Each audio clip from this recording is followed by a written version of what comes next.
Welcome to Air Crash Investigation Stories, the channel where we uncover the truth behind the world's most shocking aviation disasters.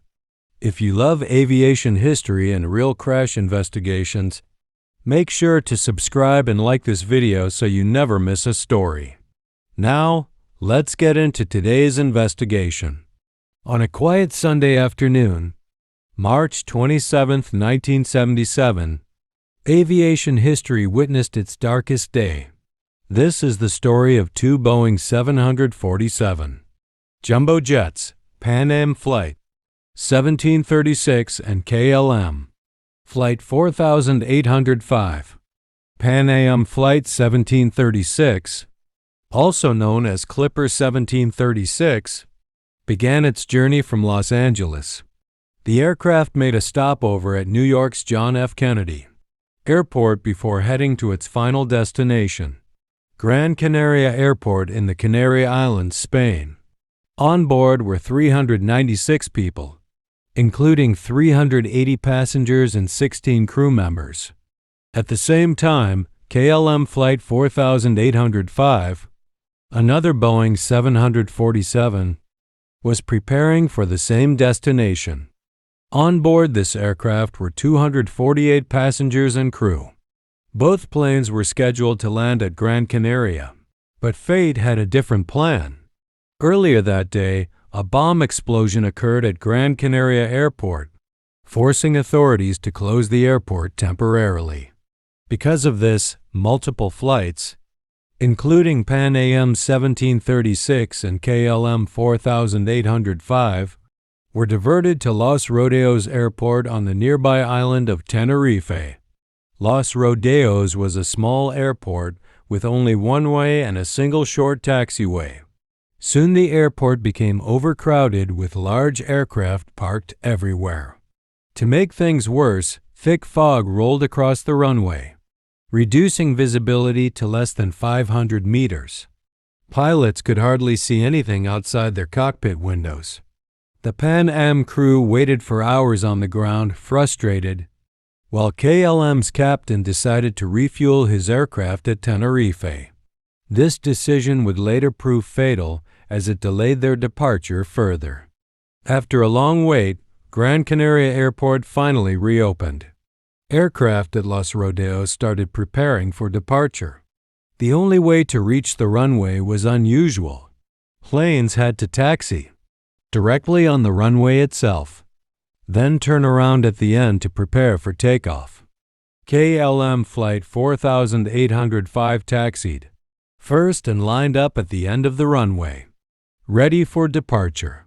Behind them, Pan Am Flight 1736 was instructed to follow the same runway but exit, using the third taxiway to clear the path. Now confusion began. Due to poor radio communication and language barriers, the KLM captain mistakenly believed he had been cleared for takeoff. In reality, the tower had only cleared him to stand by. But with determination and impatience, he advanced the throttles and began the takeoff roll. At the same moment, Pan Am 1736 was still taxiing on the same runway. The crew desperately tried to find the third exit, but the thick fog made it nearly impossible to identify the taxiways. Inside the Pan Am cockpit, the pilots suddenly noticed bright landing lights piercing through the fog. The KLM 747 was charging directly toward them at full speed. The Pan Am captain screamed, "Get off! Get off!" as he pushed the throttles forward, trying to swerve off the runway.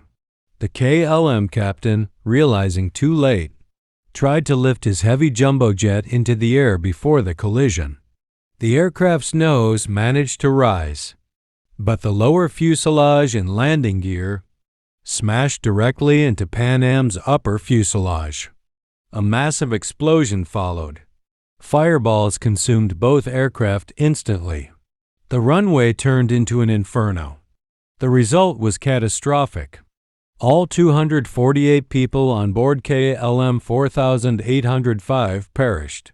On Pan Am 1736, 335 passengers and crew were killed, but miraculously, 61 people survived, escaping through a broken fuselage and jumping onto the burning runway. In total, 583 lives were lost, making it the deadliest aviation disaster in history.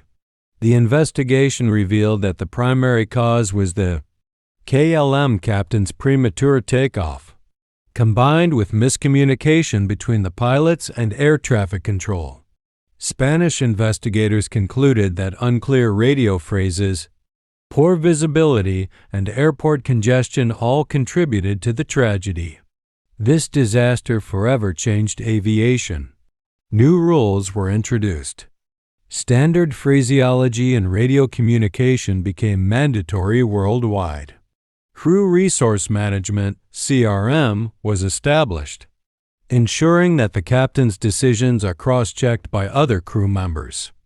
Airports also updated procedures for handling ground congestion and poor weather. The Tenerife disaster remains a painful reminder that a single misunderstanding can cost hundreds of lives. Even today, more than 40 years later, it is remembered as the world's most tragic air disaster.